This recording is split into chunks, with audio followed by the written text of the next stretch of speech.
Est-ce qu'un Space Marine peut réellement tuer l'empereur de l'humanité? C'est ce que nous allons voir dans cette vidéo où je vais vous raconter l'histoire d'un Space Marine qui a essayé de le faire. Je tiens aussi à remercier tous les membres de la chaîne et tous les membres Tipeee qui permettent de la faire durer. De nombreuses personnes ont tenté de tuer l'empereur. De nombreuses guerres ont été lancées dans le simple but de tuer l'être divin qui est devenu notre cher handicapé préféré. Pour commencer, qui est réellement l'empereur? Car on a besoin de connaître sa réelle puissance afin de savoir si un Space Marine peut facilement le tuer ou non. Car l'empereur n'est pas qu'un simple être humain, il est un perpétuel. Bon, alors si ce terme étrange vous paraît pas familier, laissez-moi un peu plus vous éclairer tout cela. Un perpétuel est une race de surhommes ayant des gènes considérés comme appartenant à des mutants. Cela peut apparaître sous forme de super-pouvoirs, comme par exemple l'immortalité. Une incapacité à être affectée par le temps, ce qui signifie que l'être ne semble pas être touché par les maladies liées à l'âge, mais aussi les organes vieillissants et même les rides de la peau. Alors pourquoi? Car ces surhommes sont capables de se régénérer quasiment instantanément. Cela va d'une simple cassure d'os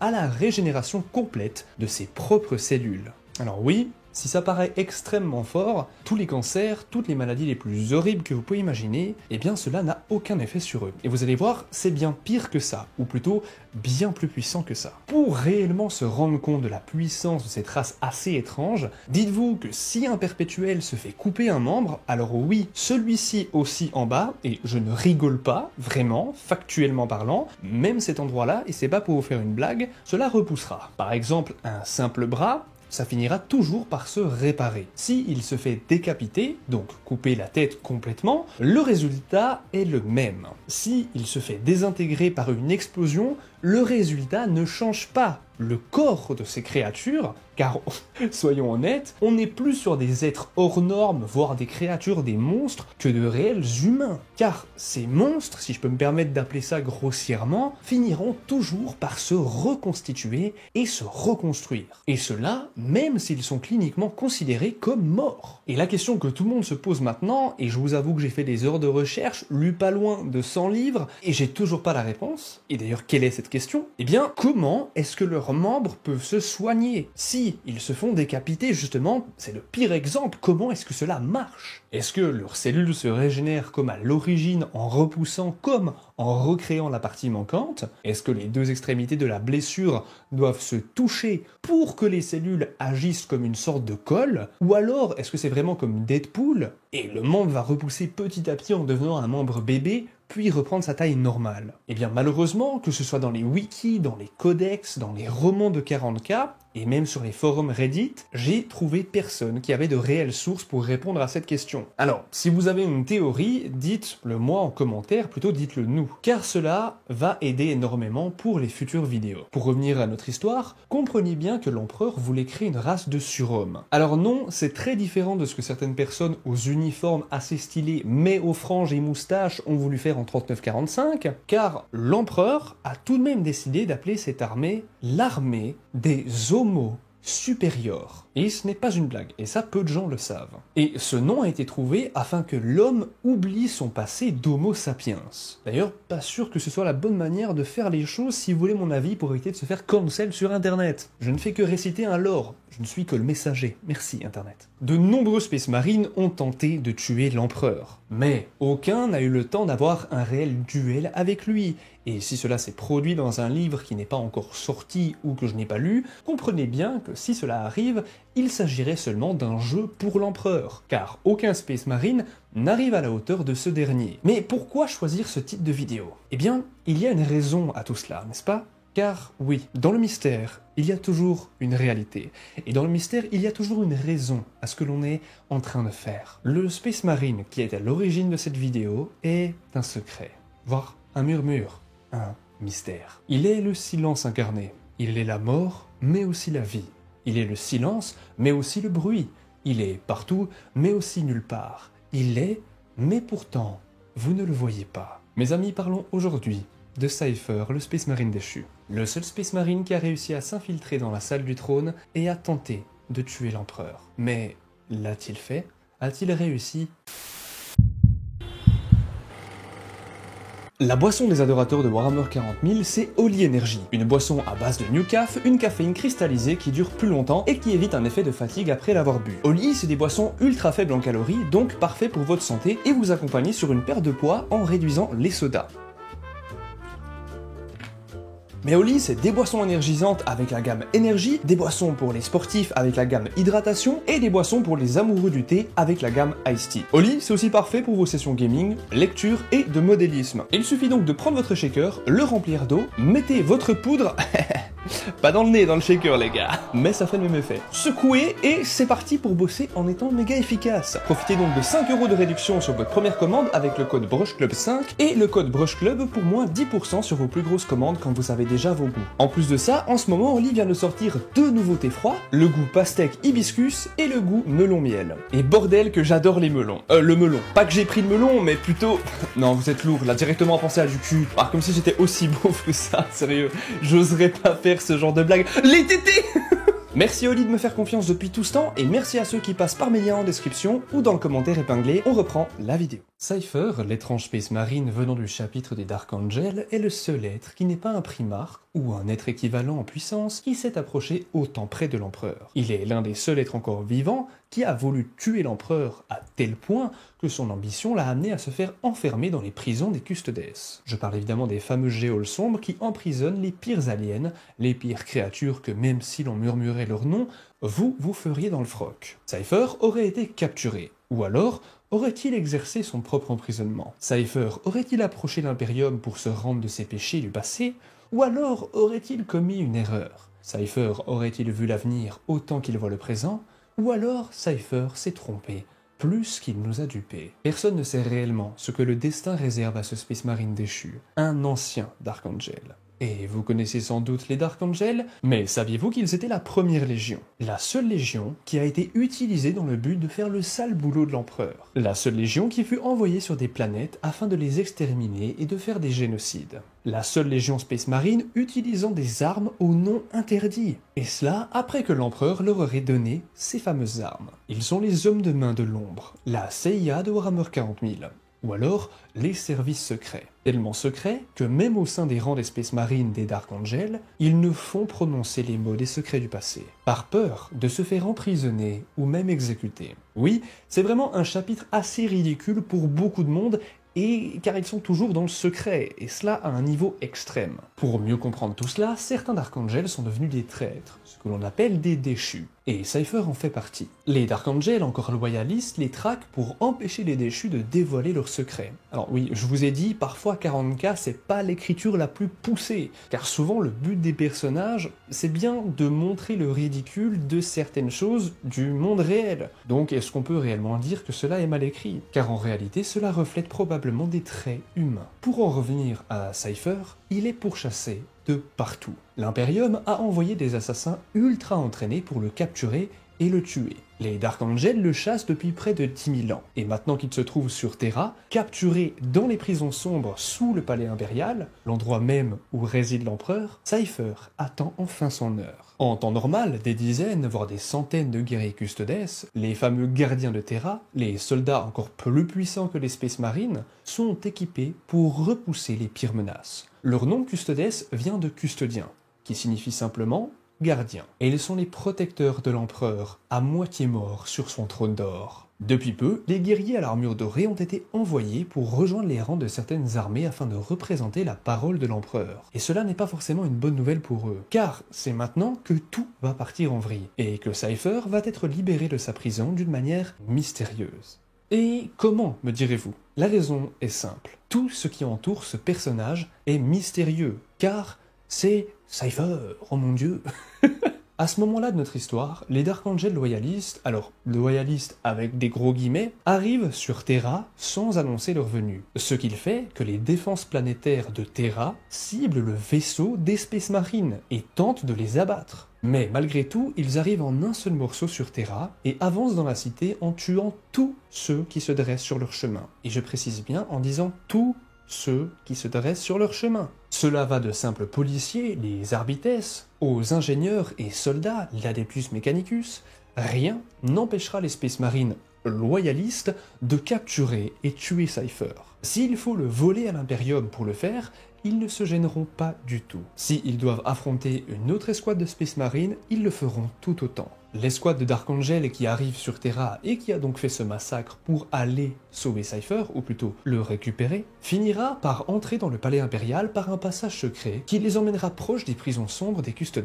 À ce moment-là, Cypher et certains de ses frères déchus se sont équipés d'armes et sont en liberté dans les cellules. Ils sont maintenant en direction du trône, car Cypher veut montrer son épée à l'empereur. Pour le tuer, ou pour lui demander pardon. Même Cypher n'a pas l'air d'en être sûr. Et je tiens à préciser que son épée a été égarée, et qu'elle a une place importante pour Cypher. D'ailleurs, d'après beaucoup de monde, Cypher serait proche de Tsench, le dieu du destin et du changement. Cela expliquerait sa chance beaucoup trop présente, et sa manière de prédire tous les événements futurs. Si vous vous demandez pourquoi et surtout comment Cypher et ses alliés qui étaient emprisonnés dans les prisons des Custodes se sont évadés si facilement de leur prison, comprenez bien que cela avait un air un peu mystique, chaotique, voire venant du dieu Tsench. Mais surtout, le gardien en question, le Custodes qui devait les garder, avait mystérieusement disparu. Enfin, en réalité, il était parti durant l'évasion de Cypher, ou peu avant, car oui, j'ai oublié de préciser, il était parti pour s'occuper des autres monstres qui sortaient des cellules endommagées. Ce Custodes revient avec un acolyte au pouvoir étrange, qui semble elle aussi y voir l'avenir, mais de manière très subtile. Et elle ressent un étrange sentiment venant de ce Cypher. Car oui, elle l'avait interrogé, mais alors qu'il était encore dans sa cellule au moment où elle le fit, elle ne savait quoi penser de lui. Maintenant que Cypher est dehors et bien plus proche du trône que jamais, les Dark Angel loyalistes sont proches du déchu ultime. Et le Custodes a fait appel à de nombreux assassins pour l'aider à trouver et tuer Cypher. Il y a donc 3 équipes de tueurs surentraînés aux bottes d'un seul soldat Space Marine, et de ces quelques déchus qui l'accompagnent. Donc je tiens quand même à préciser que ces déchus en particulier sont loin d'être les Space Marines les plus efficaces. On va dire que c'est pas les couteaux les plus aiguisés du tiroir. L'un d'entre eux est possédé par un démon et complètement fou, voire attardé. Cypher devra même par la suite abréger ses souffrances. Un autre semble jamais content des décisions prises par le groupe. Et un autre a l'air d'être un susboule de Cypher, pas forcément très utile. Mais il y en a aussi 2 autres, mais ils sont anecdotiques. Cypher décide donc d'aller chercher sa fameuse épée avant de tuer l'empereur ou de plier genoux. Car oui, qu'a-t-il vraiment en tête? Et cette épée est gardée précieusement par les assassins qui utilisent l'épée comme appât sous ordre du Custodes qui les a prévenus. L'une des pires hérésies de cette histoire est la suivante. Le groupe Dark Angel, se disant loyaliste, finira par tomber sur Herakon, notre cher Custodes. Malaki, le leader des Dark Angel, finira par affronter le gardien avec ses marines. Et en un battement de cils, 6 Space Marines sont morts de la main du Custodes. Il reste après tout un être fait sur mesure par l'empereur en personne. Mais Malaki était un archiviste Space Marine, un guerrier capable d'utiliser les puissances démoniaques pour faire de la magie. Et les Custodes sont extrêmement sensibles à cette dernière et sont faibles face à toutes les attaques psychiques. Les Space Marines l'ont attaqué à de nombreuses reprises et laissé pour mort après l'attaque psychique. Les Dark Angel pensaient avoir trouvé et tué un gardien de l'empereur, et ils l'ont fait sur la terre sainte de l'Imperium, le palais impérial. Le gros souci de cet événement réside dans le fait que l'allié principal du Custodes, dont nous avons parlé précédemment, est un Psyker. Mais pas n'importe quel Psyker, un Psyker nul, un Psyker sans âme qui peut rendre les autres Psykers incapables d'utiliser leur pouvoir. Et c'est ça que j'entends par nul Psyker. C'est pas qu'il est mauvais, c'est vraiment qu'il n'a aucune âme et qu'il ne représente aucune, âme dans le War. Et malheureusement, ce personnage nommé Ansia a été renvoyé aux cellules par le Custodes peu de temps avant cet événement. On est d'accord que c'est un peu le pire move sur Terre, car s'il ne l'avait pas fait, il serait encore en état de se battre. Est-ce une facilité pour écrire un script ou alors un coup de maître du génie qu'est Psyker? Seul ce dernier le sait réellement. Les Dark Angel finiront par brûler tous les cadavres de leurs frères pour cacher leur présence des futures investigations. À ce moment, on apprend que les assassins étaient témoins de toute la scène. Oui, ils ont bien vu le Custodes se faire éclater la tronche, mais ils ont préféré utiliser ce dernier ainsi que les Dark Angel comme diversion pour leur mission, qui, je le rappelle, est un contrat demandé par des personnes puissantes sur Terra, contrat pour la tête de Cypher. Et ils feront tout pour atteindre leur objectif. Vous demandez sans doute comment je sais tout ça.